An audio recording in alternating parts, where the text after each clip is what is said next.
सैयद इब्राहिम रसखान हुए हैं बहुत बड़े कृष्ण भक्ति के कवि। सर जिन्होंने क्या लिखा, उन्होंने कहा मेरा अगला जन्म हो तो भी मैं कृष्ण भक्ति बनना चाहूंगा, मनुष्य बनूं तो ग्वाल बाले के रूप में और पशु बनूं तो गाय के रूप में। सर आज एक ऐसे नेता आए हैं इस देश में जिनको गायों से बदबू आने लगी है, तो उनके लिए मुझे मेरे मन में भाव आता है सर कि श्री रामचंद्र कह गए सिया से ऐसा कलयुग आएगा, गोपालक श्री यदुवर कुल में एक ऐसा नेता आएगा जिसे बकरे कटने में खुशबू मिलेगी, गौ माता में बदबू पाएगा। रामचंद्र कह गए सिया से कैसा कलयुग आएगा। अपनी सोच बदलिए।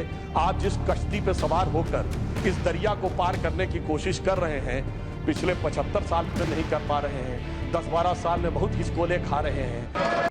सुधांशु त्रिवेदी संदर्भ में किसी का नाम नहीं लिया। अजीज बर्नी की किताब थी 2611 एंड आरएसएस कॉन्स्पिरेसी, कोई जाके चेक कर ले उसमें कौन कौन कहां कहां था। अब मैं मुसलमानों के बारे में कहना चाहता हूं, मुस्लिम समाज के लिए। बहुत से लोग ऐसे हैं जिनको मुस्लिम समाज की हिस्ट्री नहीं पता है। मैं बताना चाहता हूं, भारत से जब न्यूमेरिक सिस्टम सबसे पहले गया तो अल जहार थे सबसे पहले जिन्होंने जाके 1793 में जो सूर्य सिद्धांत था उसका अरबी में ट्रांसलेशन हुआ सिंध हिंद।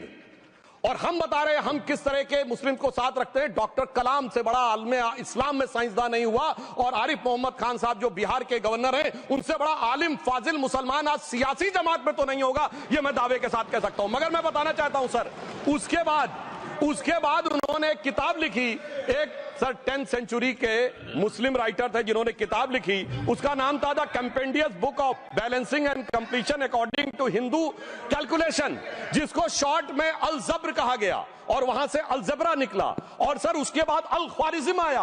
और सर आज मेरे ख्याल से सदन के बहुत से लोगों को नहीं पता होगा, ये जो एल्गोरिथम वर्ड है ये अल ख्वारिज्म से आया हुआ है। एक जमाने में इस्लाम में बैतुल हिकमत था, यानी वो सबसे बड़ा हिकमत का केंद्र था, जब एक से एक लोग होते थे। बहुतों को नहीं पता होगा कि कोलंबस ने जिस नक्शे के थ्रू दुनिया ट्रेवल किया था वो बनाने वाला भी एक मुस्लिम था, अल इदरीसी।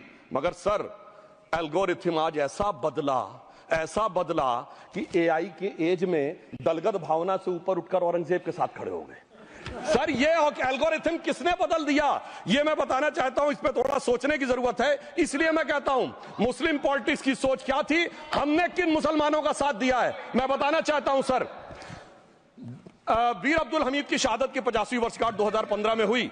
प्रधानमंत्री मोदी जी ने उनके पूरे परिवार को और उनकी पत्नी को बुला के सम्मानित किया, और इन लोगों ने उस यासीन मलिक को जिसके ऊपर 3 एयरफोर्स के ऑफिसर्स को हत्या करने का आरोप था, वो प्रधानमंत्री आवास में सर साफ दिखाई पड़ता है कौन किसके साथ खड़ा हुआ है, कौन किस तरह के मुसलमान के साथ खड़ा हुआ है। और सर मैं ये भी कहना चाहता हूं सर, ये पिछले सर अपने में टन बोलिए सर, पिछले 30-35 सालों से हुआ खड़ा किया जा रहा है। 1990 में जब राम मंदिर आंदोलन हुआ, कहा गया बीजेपी आएगी उत्तर प्रदेश में खा जाएगी। सर बीजेपी आने के बाद उत्तर प्रदेश में जानते क्या हुआ सर, 22 साल से शिया सुन्नी के बीच में जो दंगे चलते थे और मदे साबा का जुलूस नहीं निकलता था, शिया समुदाय का मदे साबा का जुलूस लखनऊ में हमारी सरकार में निकलना शुरू हुआ। और उसके बाद कहा गया केंद्र में भाजपा आएगी तो खा जाएगी। सर अटल जी की सरकार आई, इतनी शानदार स्थिति रही। उसके बाद कहा गया गुजरात में आएगी तो भाजपा खा जाएगी। सर गुजरात का मुसलमान आज सबसे समृद्ध मुसलमान है, सबसे ज्यादा जकात वहां से आता है। उसके बाद कहा गया मोदी जी की सरकार आएगी तो क्या होगा। सर मोदी जी की सरकार आने के बाद हमारे साथियों ने बताया है अल्पसंख्यक समुदाय के 70% लोग हैं जिनको किसी न किसी एक योजना का लाभ जरूर मिला है। और सर फिर कहा गया सीए आएगा तो नागरिकता छिन जाएगी। सर उसके बाद भी आपने सब देखा, और सर हम बचपन में सुनते थे कि राम मंदिर बनने लगेगा तो मिडिल ईस्ट के देश पेट्रोल देना बंद कर देंगे। सर राम मंदिर भी बन रहा है, और भारत मिडिल ईस्ट कॉरिडोर भी बन रहा है, और अबू धाबी में भी मंदिर बन रहा है, और 4 मुस्लिम देशों ने सर्वोच्च नागरिक सम्मान मोदी जी को दिया हुआ है। इसलिए मैं कहना चाहता हूं सर, मर्ज हो तो उसका इलाज किया जा सकता है। जैसे हमारे यहां वैद धनवंतर माने गए हैं, इस्लामी अकीदे में वैद हकीम लुकमान माने गए, तो कहा गया है उनके लिए कि इसमें क्या रखा है, देखे है जो तू आन के पास, बदगुमा वहम की दारू नहीं लुकमान के पास। यानी मर्ज का इलाज है, पर वहम का इलाज तो हकीम लुकमान भी नहीं कर सकते जो आपने पाल कर रखा है। मैं कहना चाहता हूं हम किन मुसलमानों की बात करते हैं। आप गंगा जमुनी तहजीब की बात करते हैं। सर दारा शिकोह औरंगजेब का बड़ा भाई था, उसने उपनिषदों का अध्ययन किया, संस्कृत में अनुवाद कराया और नाम रखा सिर्रा अकबर, यानी वर्ड्स ऑफ गॉड। मैंने किसी को दारा शिकोह की जयंती मनाते हुए नहीं देखा। मैं पूछना चाहता हूं बेगम बीबी ताज, उनके घर पे जाते किसी ने सुना? सर ये बताइए, आलम शेख इतने बड़े कृष्ण भक्त के कवि, किसी ने सुना उनके घर पे जाते हुए? मलिक मोहम्मद जायसी जिन्होंने पद्मावत लिखा, उत्तर प्रदेश के रहने वाले, उनके घर पे कोई गया? ये बताइए। ब्रिगेडियर मोहम्मद उस्मान के घर पे कौन गया? आजमगढ़ में, गाजीपुर के रहने वाले थे, आज तक जाने वालों में नहीं दिखे। और मैं सर बताना चाहता हूं एक और बात। सर, एक सैयद इब्राहिम रसखान हुए हैं, बहुत बड़े कृष्ण भक्त के कवि। सर, जिन्होंने क्या लिखा? उन्होंने कहा मेरा अगला जन्म हो तो भी मैं कृष्ण भक्ति बनना चाहूंगा। मनुष्य बनूं तो ग्वाल बाले के रूप में, और पशु बनूं तो गाय के रूप में। उन्होंने कहा मानुष हो तो वही रसखान, बसों ब्रज गोकुल गांव के ग्वारन। जो पशु हो तो कहा बस मेरो चरो नित नंद की धेनु मजारन।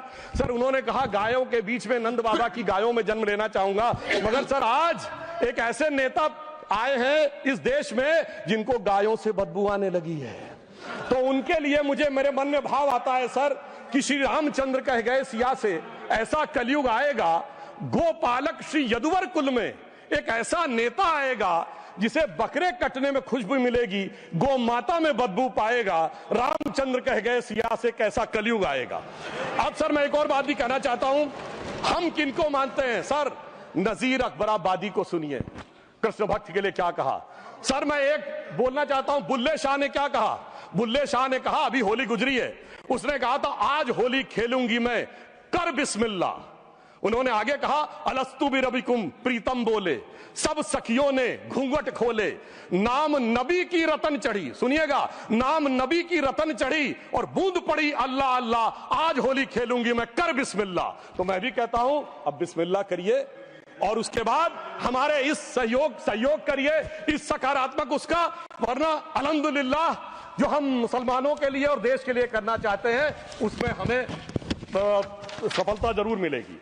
अंत में मैं सिर्फ ये कहना चाहता हूं सर, तमाम प्रकार की बातें यहां पर हुई, सकारात्मक और नकारात्मक, मगर अफसोस की बात यह है कि 1913 के वक्फ वाल औलाद से लेके 2013 के वक्फ वाल औलाद तक इनकी फितरत नहीं बढ़ती, क्योंकि सर ये तो पार्टियां ही अल औलाद है, तो इनको तो उससे बहुत ज्यादा वो होगी।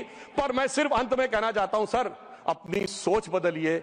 आप जिस कश्ती पे सवार होकर इस दरिया को पार करने की कोशिश कर रहे हैं, पिछले 75 साल में नहीं कर पा रहे हैं, 10-12 साल में बहुत हिचकोले खा रहे हैं, तो कश्ती और रास्ता बदलिए। तो इनके लिए अंत में एक पंक्ति कहते हुए बात समाप्त करना चाहूंगा।